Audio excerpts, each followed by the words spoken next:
Kalau bersin hendaklah mengucapkan alhamdulillah dalam hati. Tengok kalau bersin pun kan kita sunnahkan baca alhamdulillah selepas bersin. Bila bersin alhamdulillah. Orang lain dah dengar dia alhamdulillah, baru yarhamkallah. Kalau dia belum cakap alhamdulillah, jangan yarhamkallah. Cara dia gitu. Adab dia gitu. Yarhamkallah bagi orang yang baca untuk dirinya alhamdulillah.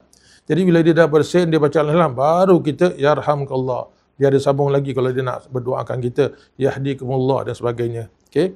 Tetapi kalau kat dalam tandas, baca alhamdulillah dalam hati.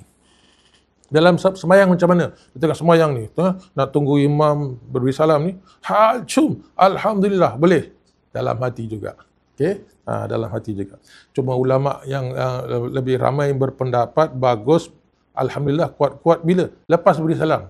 Lepas awak dah bersin, okey, bersin. Assalamualaikum warahmatullahi wabarakatuh. Assalamualaikum. Alhamdulillah. Alhamdulillah awak lepas solat. Itu adalah lebih kuat daripada mengatakan alhamdulillah dalam hati. Sehingga kan Syekh Umar Al-Khatib mengatakan bila awak dalam sembahyang jemaah dengar orang bersin, lepas dah beri salam dengar dia cakap alhamdulillah, boleh cakap yarhamkallah. Dah jauh pun masih boleh.